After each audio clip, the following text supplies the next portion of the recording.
the Kwame Kilpatrick roller coaster ride. It was a ride with stunning highs and crushing lows. Kwame Kilpatrick's 6.5 years in office ended in disgrace. They began with the exuberance and energy of a young man who believed he was destined to be the mayor.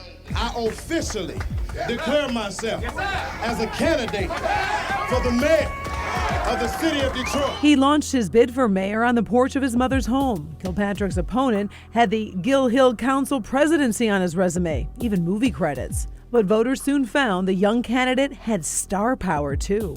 He grew up with a political pedigree. His mother would become a congresswoman, his father chief of staff to the Wayne County executive. Kwame Kilpatrick graduated from Cass Tech.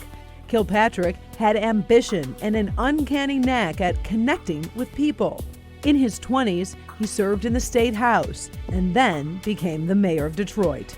A few weeks later, the smiles broadened as he began his first term. That you will perform the duties as the duly elected mayor of the city of Detroit according to the best of my ability, so help me God.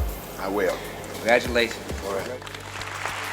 He pledged to overhaul the police department, tear down vacant homes, and put spending in line with revenue. He launched an after-school program for kids. You can be anything you want to be. You can even be mayor. The story that became his undoing surfaced in 2003. Deputy Chief Gary Brown said the mayor fired him for looking into rumors of a wild party at the Manoogian mansion. There was no party at the Manoogian. While that controversy simmered, some questioned what seemed to be the mayor's imperial style. The 13-car motorcade to one speech, the barber's chair near his office, the security detail ordering lunch for him. No cheese, actually. No cheese, no cheese. The mayor believed his critics just didn't understand a young man's style. It's a personality thing. It's a 32-year-old. It's an earring in his ear. He was known across the nation as the hip-hop mayor, and his political star was rising. In 2004, he addressed the Democratic National Convention. We stand for a nation that protects jobs with fair trade policies. But 2005 brought a new controversy. The police department claimed a red Navigator was being used for undercover work. The truth was the pricey SUV had been purchased for Kilpatrick's wife. The mayor's re-election seemed in doubt as Freeman Hendricks challenged him. The mayor battled back. He threw his verbal punch after Hendricks' son had a scrape with the law. No one could have foreseen how ironic that statement would become. On election night, Hendricks appeared to be winning. Kilpatrick again defied the doubters and plunged into his second term. There was much to brag about: a sharp rise in housing, new development downtown, employee concessions to help balance the budget. What's more, the Super Bowl showed Detroit at its best. But the mayor's old ghosts were coming back to haunt him. In September of 2007, he testified in a whistleblower lawsuit brought by Gary Brown and another fired cop. The mayor denied having an affair with his chief of staff, Christine Beatty. I think it's absurd to assert that every woman that works with a man is a whore. The jury ruled in favor of the cops. The mayor swore he would appeal. But soon, the lawyer for the whistleblower cops sent to the mayor's lawyer explosive text messages. They showed Kilpatrick and Beatty had perjured themselves. The mayor quickly dropped the appeal and agreed to pay the cops $8.4 million, while hiding the reason for the deal from city council. It looked like the mayor had dodged another bullet. On January 23rd, that illusion was shattered. Good to have you with us. We start tonight with breaking news as a bombshell rocks the mayor's office tonight. The Free Press published the damning text messages. The mayor stayed silent for days, retreating to his Florida home. He returned to his Detroit church to issue an apology. To all of you who've prayed for me, I'm sorry for the embarrassment and the disappointment. He claimed God wanted him to be the mayor. He accused his enemies, though most were African American, of being racially motivated. This unethical, illegal, lynch mob mentality has to stop. But his support quickly eroded in the community and on city council. The Wayne County prosecutor slapped him with 8 felony charges. Our investigation has clearly shown that public dollars were used, people's lives were ruined. The mayor plunged into deeper hot water by allegedly pushing a deputy. Then his unauthorized trip to Windsor led to another trip to the county jail. While Kilpatrick was taking his lumps in the criminal cases, he was being battered in the political wars.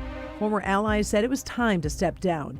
The mayor thwarted the council's attempt to get rid of him, but not the governor's plan to hold a hearing and possibly remove him.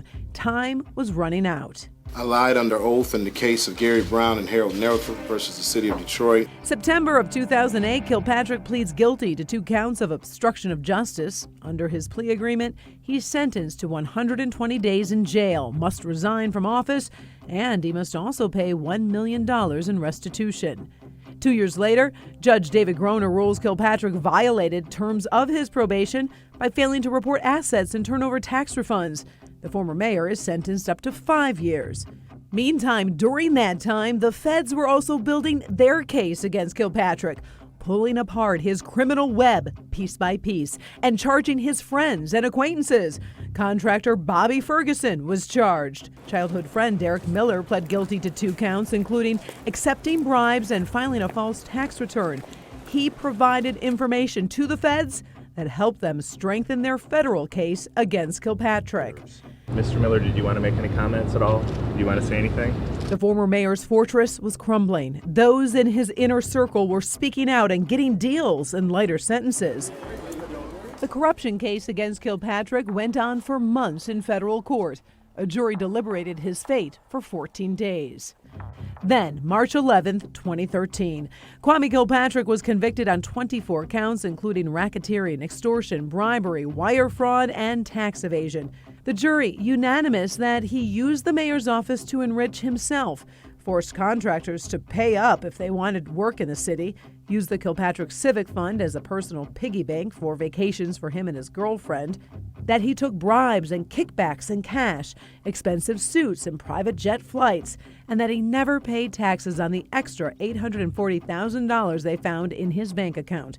He was sentenced to 28 years in prison. The former mayor, now known as prisoner 446-78039. In prison, Kilpatrick would try for an appeal and continue to be denied. Too much time, there was no crime. His son Jaleel fought for his father as well. If not an appeal, maybe a pardon? Vacate the 28. Detroiters have really moved on. This contingency is pretty small that's asking for Trump to do something special for Kwame Kilpatrick. Radio host Mildred Gaddis defending the conviction, however, adding the 28 years was too stiff of a sentence.